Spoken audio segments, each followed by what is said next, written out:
So since season 1 was on air, we created a Facebook page and we're wrapped that a whole bunch of you were able to ask us a few questions about what it was like to do some of these journeys. So have you got a couple there? I've got a question for you, Jamie. What was the funniest moment? Funniest moment? In the second series? I think it had to be when our mountain goat cameraman, Murray, during the Hillary episode, was going through all of these rivers like he normally would, and then there was that one moment when he slipped or whatever happened, and then all that we saw was Murray kind of going backwards, but still with the camera rolling. Yeah. And we were trying to help him out, Yeah, but he was just tumbling down the river. That was a good time. Yeah. Good times. Let me ask you one. Okay.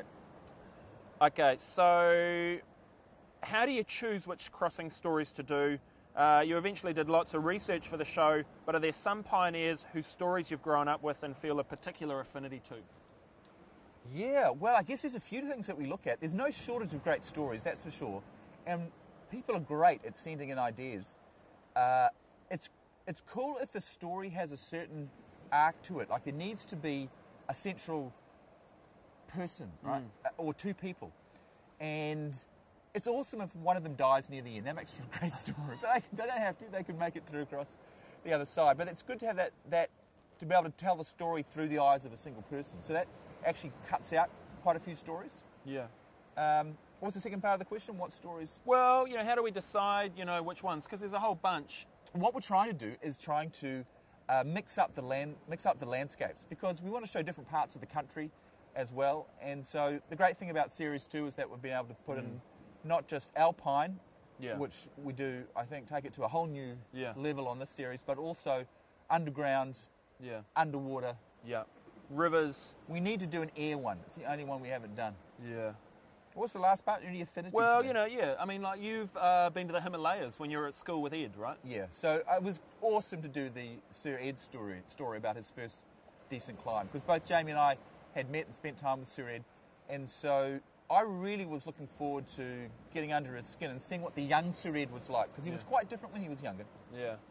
I enjoyed going to do the Motu because I was born on a sheep station in Gisborne, not too far from the headwaters of the Motu. So getting down there and kind of, my father had told me stories about the hunting and things in the area. So, and we saw plenty of wildlife heading down. So Yeah. Okay. Your dad could help out with the history of the show a little bit too, about what happened after the First World War when the farmers came back. Yeah. Okay, so which types of crossings do you prefer to do? Those that have more climbing or swimming or walking or, or more rat-eating? The swimming ones are hard. Those South Island streams are incredibly cold. We could do well with staying out of those. But then, I have to say, some of the dangling that we've done, that's been pretty spooky as well, so I'm not sure I'm a huge fan of that. And as for the walking... Are we the right guys for the job?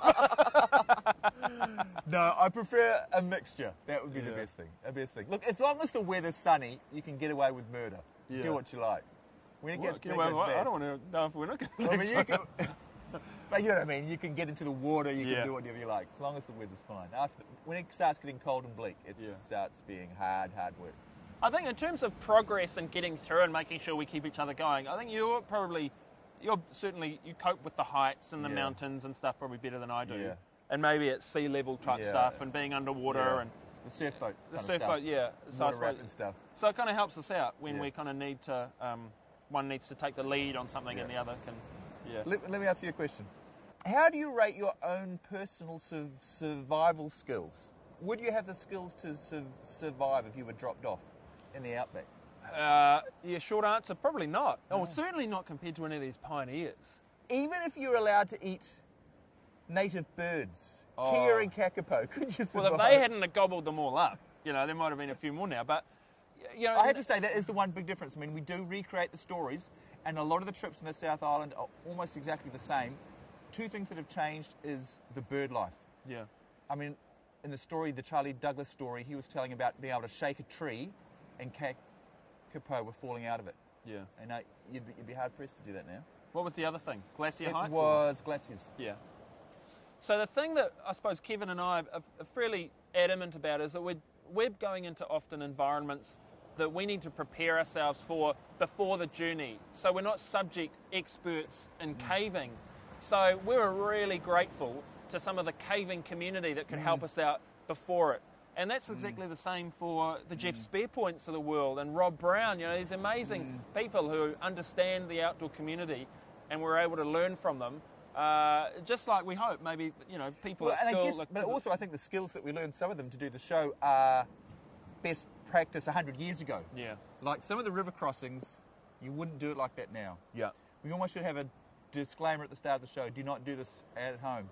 Don't use a rope to cross a stream. Don't eat rats. Yeah. Well, don't use 1960s dive equipment when it's like 60 years or 50 years later and it hasn't been in the water. Or flax rope if you're going over a rough, stony edge.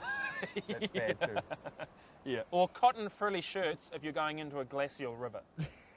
Just not that good.